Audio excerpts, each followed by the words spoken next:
Materi kuliah Hukum Pidana Ekonomi. Topik ke-24 dari 75 topik. Tindak pidana lingkungan, bagian kedua. Perbuatan perusakan lingkungan hidup.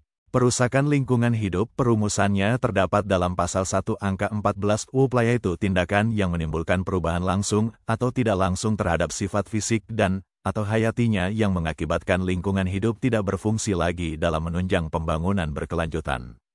Pasal 1 angka 14 memuat unsur-unsur perbuatan perusakan lingkungan hidup, yaitu a. Adanya suatu tindakan manusia, b. Yang menimbulkan perubahan terhadap sifat fisik dan atau hayati lingkungan, c. Mengakibatkan lingkungan hidup tidak berfungsi lagi dalam menunjang pembangunan berkelanjutan. Pencemaran dan perusakan dikategorikan sebagai perbuatan pidana karena perbuatan pencemaran dan perusakan mengakibatkan rusaknya ekosistem bahkan biosfer bumi, yang dapat menyebabkan terganggunya kelestarian lingkungan hidup baik untuk generasi masa sekarang maupun yang akan datang. Sebagaimana dikatakan Abdurrahman, bahaya yang senantiasa mengancam lingkungan dari waktu ke waktu ialah pencemaran dan perusakan lingkungan. Ekosistem dari suatu lingkungan dapat terganggu kelestariannya karena pencemaran dan perusakan lingkungan. Sedangkan menurut ketentuan PROPER, atau Program Peringkat Kinerja Perusahaan, bahwa perilaku perusahaan yang dapat dikategorikan sebagai tindak pidana lingkungan adalah perusahaan berperingkat hitam dan merah yang tidak memiliki sarana prasarana sebagai berikut. Perusahaan berperingkat hitam. 1. Perusahaan tidak mempunyai IPAL. 2. Perusahaan tidak melakukan pengolahan air limbah. 3. Air limbah lebih besar dari 500% dari BMAL yang ditetapkan dalam izin. 4.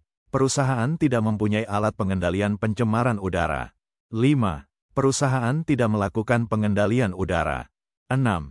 Emisi udara lebih besar dari 500% dari BME yang ditetapkan dalam izin. 7. Perusahaan tidak mengelola limbah B3 dan mempunyai dampak terhadap lingkungan dan kesehatan masyarakat. 8. Perusahaan tidak mempunyai dokumen AMDAL atau RKL, RPL yang disetujui instansi yang berwenang. Perusahaan yang berperingkat merah. A. Dalam hal pencemaran air. 1. Perusahaan tidak mempunyai izin pembuangan air limbah apabila telah diwajibkan. 2. Perusahaan tidak melakukan pengambilan contoh dan analisis air limbah kurang dari sekali per bulan. 3. Perusahaan belum melakukan pelaporan hasil pemantauan air limbah. 4. Perusahaan belum mempunyai alat ukur debit atau alat ukur debit tidak berfungsi dengan baik. 5. Tidak dilakukan pengukuran debit harian. 6. Konsentrasi air limbah belum memenuhi BMAL atau persyaratan yang ditetapkan di dalam izin. 7. Kualitas air limbah berdasarkan beban air limbah belum memenuhi BMAL yang ditetapkan di dalam izin. B. Dalam hal pencemaran air laut. Perusahaan belum mempunyai izin untuk pembuangan limbah ke laut, dumping. C. Dalam hal pencemaran udara. 1. Stek yang mengeluarkan emisi belum dilengkapi dengan tempat-tempat sampel emisi udara dan peralatan pendukung lainnya. 2. Stek yang ada belum dilengkapi dengan alat pemantauan udara sebagaimana yang dipersyaratkan, tergantung jenis industri. 3. Belum dilakukan pengukuran emisi udara untuk semua stek sebagaimana yang dipersyaratkan dalam peraturan, harian, atau setiap 6 bulan. 4. Perusahaan tidak melaporkan hasil pemantauan emisi udara kepada instansi terkait sebagaimana mestinya. 5. Emisi udara yang dihasilkan belum memenuhi baku mutu emisi udara sebagaimana yang dipersyaratkan.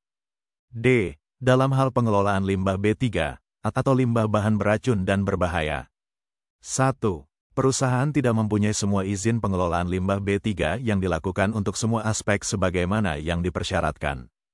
2. Perusahaan belum melakukan pelaporan pengelolaan limbah B3 sesuai dengan yang dipersyaratkan. Penyimpanan limbah B3 belum dilakukan sebagaimana yang dipersyaratkan dalam izin. 3. Pengelolaan limbah B3 di lokasi, on-site incinerator, belum dilakukan sesuai dengan yang dipersyaratkan. 4. Pengelolaan limbah B3 di lokasi, on-site landfill, belum dikelola dengan baik dan sesuai dengan sebagaimana yang dipersyaratkan dalam izin. E. AMDAL atau UKL atau UPL. 1. Perusahaan belum melakukan persyaratan-persyaratan di dalam AMDAL dan RKU atau RPL. 2. Perusahaan tidak melakukan pelaporan UKL atau UPL kepada instansi terkait sebagaimana yang dipercayakan.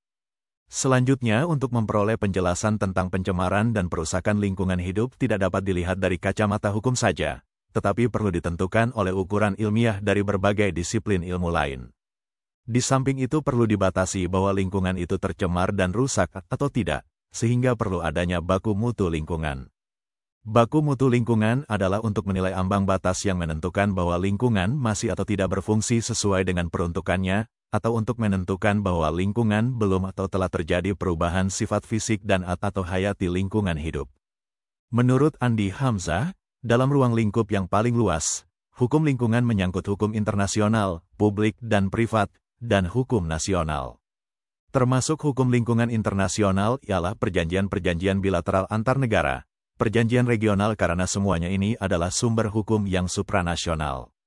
Dalam ruang nasional, hukum lingkungan menempati titik silang pelbagai bagian hukum klasik, yaitu hukum publik dan hukum privat. Termasuk hukum publik ialah hukum pidana, hukum pemerintahan, atau administratif, hukum pajak, hukum tata negara, bahkan menurut Andi Hamzah agraria pun bersangkutan dengan hukum lingkungan. Hukum lingkungan sangat kompleks baik dilihat dari aspek pengertiannya, fungsinya, masalah yang dihadapi, kepentingan yang dilindungi, penegakan yang dilakukan, peraturan perundang-undangan yang mengaturnya, serta melibatkan berbagai kepentingan, institusi, dan bidang hukum. Dari aspek pengertiannya, hukum lingkungan bisa dipandang sebagai lingkungan fisik dan lingkungan sosial, termasuk di dalamnya adalah gejala sosial.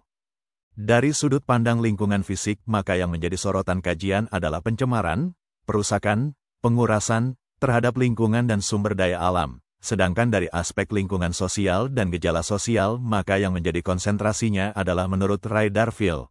Masalah lingkungan tidak hanya berkonsentrasi dan berkontribusi pada tingkat kesehatan fisik atau kematian seseorang saja, tetapi juga kesehatan mental dan masalah-masalah emosional. Belum lagi karena beban sejumlah pajak untuk menyelamatkan lingkungan dengan pemikiran bahwa anak cucu kita di masa mendatang akan masih dapat mengecap keindahan alam, minimal sama dengan yang ada di masa kini. Dari aspek kepentingan yang dilindungi, maka hukum lingkungan tidak hanya melindungi lingkungan alam saja seperti bumi, air, udara dan seisinya, termasuk di dalamnya adalah makhluk hidup yang menghuninya, tetapi juga lingkungan sosial, misalnya bagaimana upaya mencegah masuknya pengaruh budaya asing ke Indonesia sebagai akibat adanya globalisasi. Selanjutnya, Andi Hamzah mengemukakan bahwa masalah lingkungan berkaitan pula dengan gejala sosial seperti pertumbuhan penduduk, migrasi dan tingkah laku sosial dalam memproduksi, mengkonsumsi dan rekreasi. Dilihat dari fungsinya, maka hukum lingkungan bertujuan untuk melindungi seluruh alam beserta isinya seperti bumi, air, dan udara, serta makhluk hidup yang ada di dalamnya dari kepunahan, perusakan, pencemaran dan pengurasan, dari tangan-tangan yang tidak bertanggung jawab agar tercipta lingkungan hidup yang baik, sehat, aman, nyaman, dan indah. Untuk mendukung terciptanya tujuan tersebut, maka diperlukan instrumen hukum guna melindungi, menyelesaikan permasalahan yang muncul sehubungan adanya upaya untuk merusak tujuan tersebut. Instrumen tersebut adalah hukum administrasi, hukum pidana dan hukum perdata. Dilihat dari bentuk-bentuk pelanggarannya juga sangat kompleks, dapat termasuk pelanggaran terhadap hukum perdata, hukum administrasi, dan hukum pidana. Pelanggaran terhadap hukum perdata akan diselesaikan melalui sarana hukum perdata, pelanggaran terhadap hukum pidana akan diselesaikan melalui sarana hukum pidana, dan pelanggaran terhadap hukum administrasi akan diselesaikan melalui sarana hukum administrasi. Oleh karena itu, maka menurut Andi Hamzah, hukum lingkungan merupakan hukum fungsional yang merupakan titik silang berbagai bidang hukum klasik. Perbuatan pencemaran dan perusakan lingkungan hidup sebagaimana dijelaskan dalam Undang-Undang Pengelolaan Lingkungan Hidup adalah merupakan tindak pidana lingkungan yang diatur dalam Bab 9 Pasal 41 hingga Pasal 48 Undang-Undang Nomor 23 Tahun 1997 tentang Pengelolaan Lingkungan Hidup.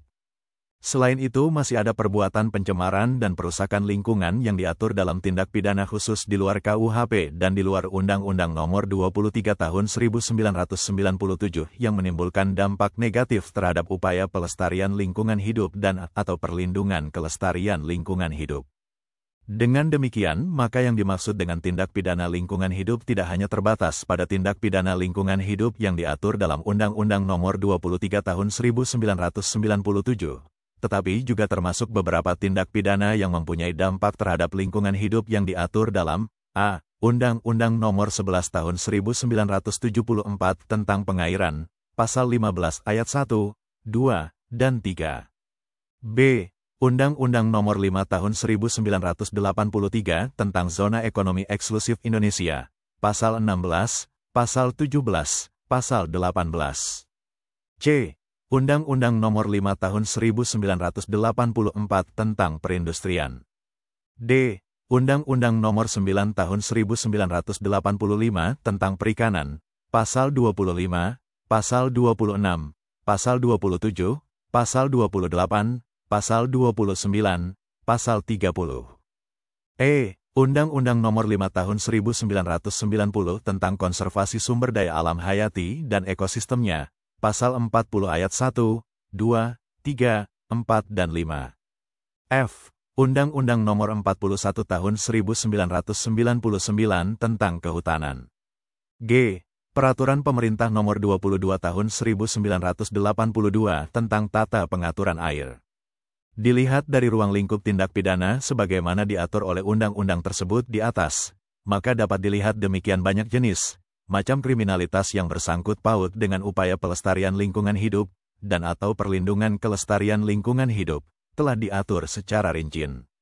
Itulah topik ke-24 materi kuliah Hukum Pidana Ekonomi, yang disajikan di channel ini untuk membantu para mahasiswa maupun masyarakat awam yang ingin menambah wawasan. Tutorial ini dituturkan dan disubtitelkan agar dapat dibaca sambil didengarkan, atau didengarkan sambil dibaca. Subscribe dan like, agar Anda mendapatkan update tutorial lainnya. Bagikan juga link video ini, agar teman lain juga mendapatkan tutorial.